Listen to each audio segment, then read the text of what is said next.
പരമകാരുണികനായ ശ്രീനാരായണ ഗുരുദേവ തൃപ്പാദങ്ങൾക്ക് മുന്നിൽ പ്രണാമം. ശ്രീനാരായണ ഗുരുദേവ തൃപ്പാദങ്ങളാൽ വിരചിതമായ വിഷ്ണു അഷ്ടകം എന്ന കൃതിയിലെ 7ാമത് ശ്ലോകത്തിൻ്റെ പഠനത്തിലേക്ക് നാം പ്രവേശിക്കുകയാണ്. നമോസ്തുതേ നാഥവരപ്രദായിൻ, നമോസ്തുതേ കേശവകിങ്കരോസ്മി, നമോസ്തുതേ നാരദപൂജിതാഘ്രേ, നമോ നമസ്ത്വച്ചരണം പ്രപദ്യേ. നമോസ്തുതേ നാഥവരപ്രദായിൻ, നമോസ്തുതേ കേശവകിങ്കരോസ്മി, നമോസ്തുതേ നാരദപൂജിതാഘ്രേ, നമോ നമസ്ത്വച്ചരണം പ്രപദ്യേ.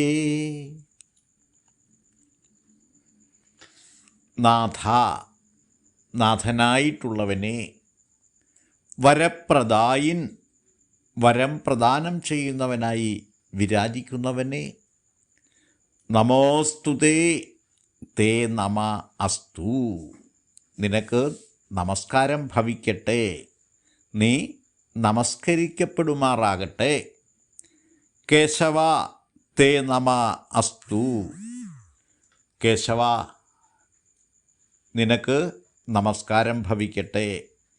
കിം കരോസ്മി, കിം കര അസ്മി, ഞാൻ അങ്ങയുടെ ദാസനായി ഭവിക്കട്ടെ. നാരദ പൂജിതാഘ്രേ, നാരദനാൽ പാദപൂജ നടത്തപ്പെടുന്നവനെ, തേ നമ അസ്തു, നിനക്ക് നമസ്കാരം ഭവിക്കട്ടെ. നമോ നമ, നമ നമ, നമസ്കാരം നമസ്കാരം. ത്വച്ചരണം പ്രപദ്യേ, നിൻ്റെ ചരണങ്ങളിൽ ശരണം പ്രാപിക്കുന്നു. ശ്ലോകാർത്ഥം സംക്ഷേപിച്ചിങ്ങനെ പറയാം. വരങ്ങൾ നൽകി അനുഗ്രഹം ചൊരിയുന്ന നാഥ, കേശവ, നിനക്ക് നമസ്കാരം. ദേവർഷിയായ നാരദനാൽ പോലും പാദപൂജ ചെയ്യപ്പെടുന്ന നിനക്ക് നമസ്കാരം. നമസ്കാരം നമസ്കാരം. ദാസഭക്തി ഭാവേന ഈ ഞാനും നിന്റെ പാദങ്ങളിൽ ശരണം പ്രാപിക്കുന്നു. വരങ്ങൾ നൽകിയ അനുഗ്രഹങ്ങൾ ചൊരിയുന്നവനും കേശവനുമായ വിഷ്ണുവിൻ്റെ ദാസഭക്ത പദവി തനിക്കും സ്വീകാര്യമാണെന്നാണ് ഗുരു ഈ ശ്ലോകത്തിൽ പറഞ്ഞിരിക്കുന്നത്. കിങ്കരൻ എന്ന പദത്തെ കിം കരൻ എന്നിഴവിരിക്കുമ്പോൾ യാതൊന്നാണോ ചെയ്യുവാൻ കൽപ്പിക്കപ്പെടുന്നത് അത് ചെയ്യുവാൻ സദാ സന്നദ്ധനായി സർവസമ്മതഭാവേന വർത്തിക്കുന്നവൻ എന്ന അർത്ഥം സിദ്ധിക്കുന്നു. ഇപ്പറഞ്ഞ മനോഭാവത്തോടുകൂടി വർത്തിക്കുന്നവരാണ് ദാസന്മാർ.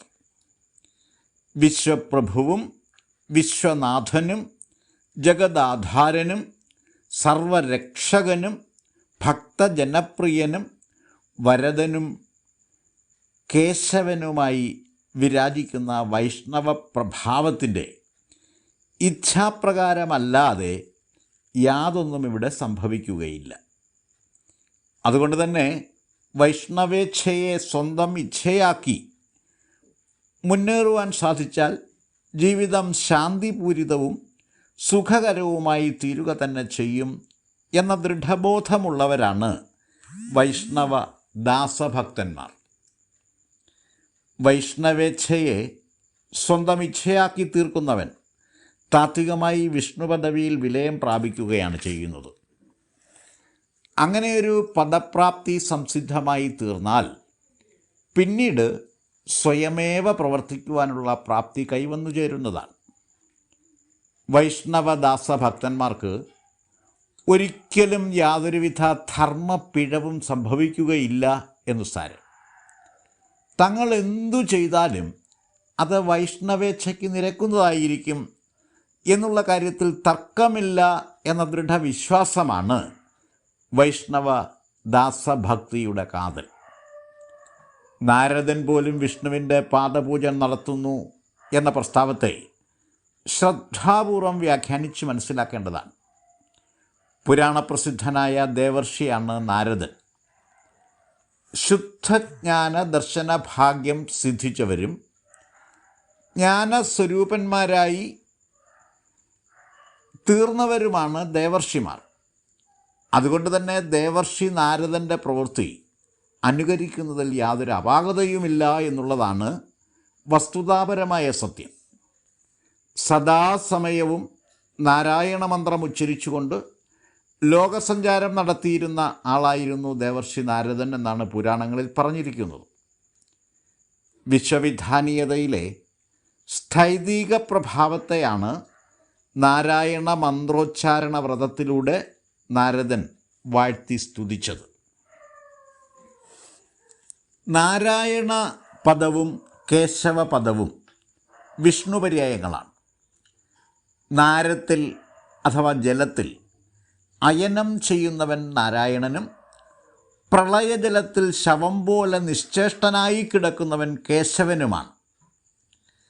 ജലം ത്രിഗുണാത്മകമായ ജീവാധാരമൂലകമാണ്.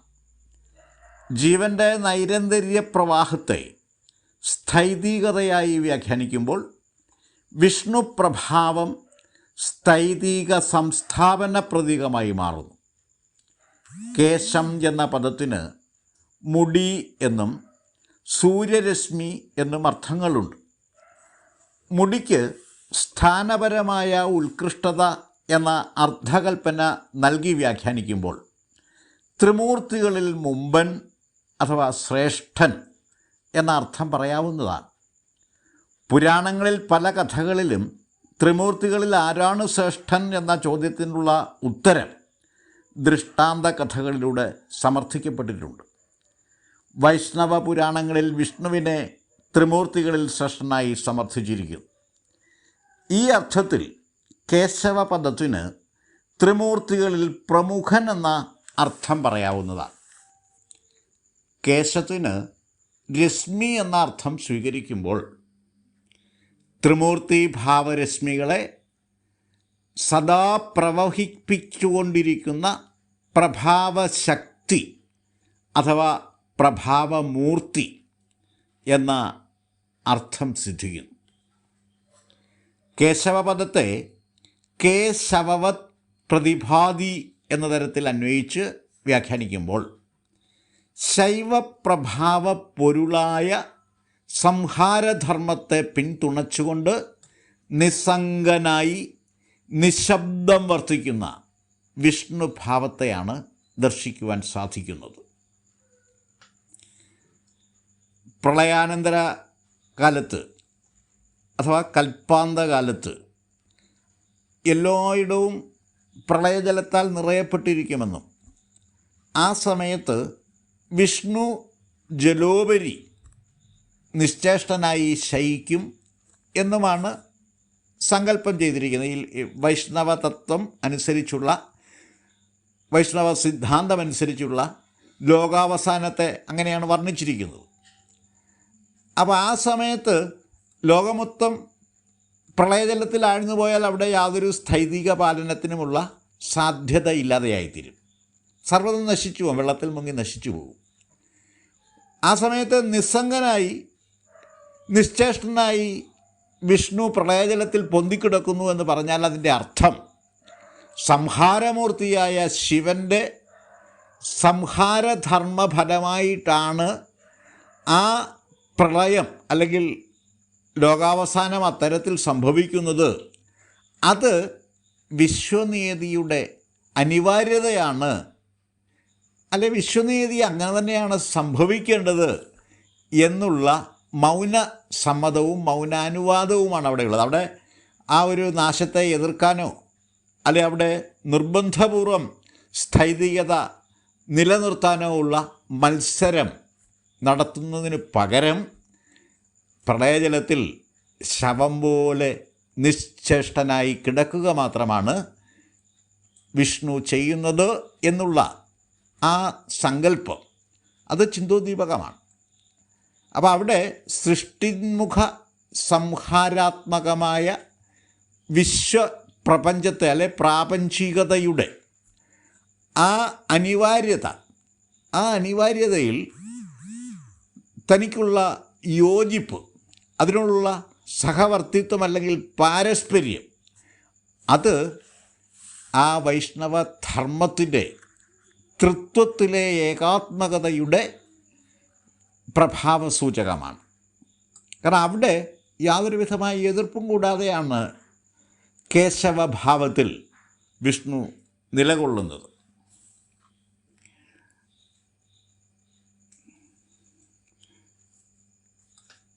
വിഷ്ണുവിൻ്റെ അങ്ങനെയെല്ലാമുള്ള ഇത്തരത്തിൽ ഈ കഴിഞ്ഞ 7 ശ്ലോകങ്ങളിലും ഇപ്പോഴത്തെ 8ാമത്തേതായ ഈ ശ്ലോകത്തിലും വിവരിച്ച എല്ലാമുള്ള വൈഷ്ണവ പ്രഭാവത്തെ യഥാർത്ഥം സാക്ഷാത്കരിച്ചുകൊണ്ട് ആ വൈഷ്ണവ തത്വത്തിൽ വിലയം പ്രാപിക്കുവാൻ ഞാൻ ആഗ്രഹിക്കുന്നു, അതിനുവേണ്ടി ഞാൻ പ്രാർത്ഥിക്കുന്നു എന്ന് പറഞ്ഞുകൊണ്ട് വൈഷ്ണവ പാദങ്ങളിൽ ഞാൻ ശരണം പ്രാപിക്കുന്നു എന്ന് പറഞ്ഞുകൊണ്ട് ജ്ഞാനോപാസകനായ ഗുരു വിഷ്ണു അഷ്ടകം എന്ന ശീർഷകത്തോടു കൂടിയ ഈ മഹത് കൃതി ഉപസംഹരിച്ചിരിക്കുന്നു. മഹാവിഷ്ണുവിനെ താത്വികമായി ഇത്രയും തെളിമയോടുകൂടി അവതരിപ്പിച്ചിട്ടുള്ള കൃതികൾ വിരളമാണ്. മലയാളത്തിലെന്ന് മാത്രമല്ല മറ്റ് ഭാഷകളിലും പരിശോധിച്ച് നോക്കിയാൽ ഇത്രയും ആഴവും പരപ്പുമുള്ള വൈഷ്ണവ സിദ്ധാന്തപരമായ താത്വികമായ വിചാരം ചെയ്യപ്പെട്ടിട്ടുള്ള കൃതികൾ കണ്ടെത്താൻ വിഷമമാണ്. പുരാണ കഥകളിലും ഇതിഹാസങ്ങളിലും അവതാരപുരുഷനായി വാഴ്ത്തപ്പെട്ടിരിക്കുന്ന മഹാവിഷ്ണുവിനെ ശുദ്ധജ്ഞാന സ്വരൂപതയോടുകൂടി അവതരിപ്പിച്ചിട്ടുള്ള ഈ കൃതിയുടെ പഠനം പ്രായോഗിക അദ്വൈത ബോധമൂട്ടി ഉറപ്പിക്കുവാൻ പര്യാപ്തമാണ്. അക്കാര്യം ഗുരു ഈ കൃതിയുടെ അവസാനമായി എഴുതി ചേർത്തിട്ടുള്ള ഫലശ്രുതിയിൽ വളരെ വ്യക്തമായി അവതരിപ്പിച്ചിട്ടുമുണ്ട്. ഇത്രയും കാര്യങ്ങളാണ് ഈ ശ്ലോകത്തെപ്പറ്റി വിശദീകരിക്കാനായിട്ടുള്ളത്. ഞാൻ എൻ്റെ വാക്കുകൾ ഉപസംഹരിക്കുന്നു. ഗുരുധർമ്മം ജയിക്കട്ടെ.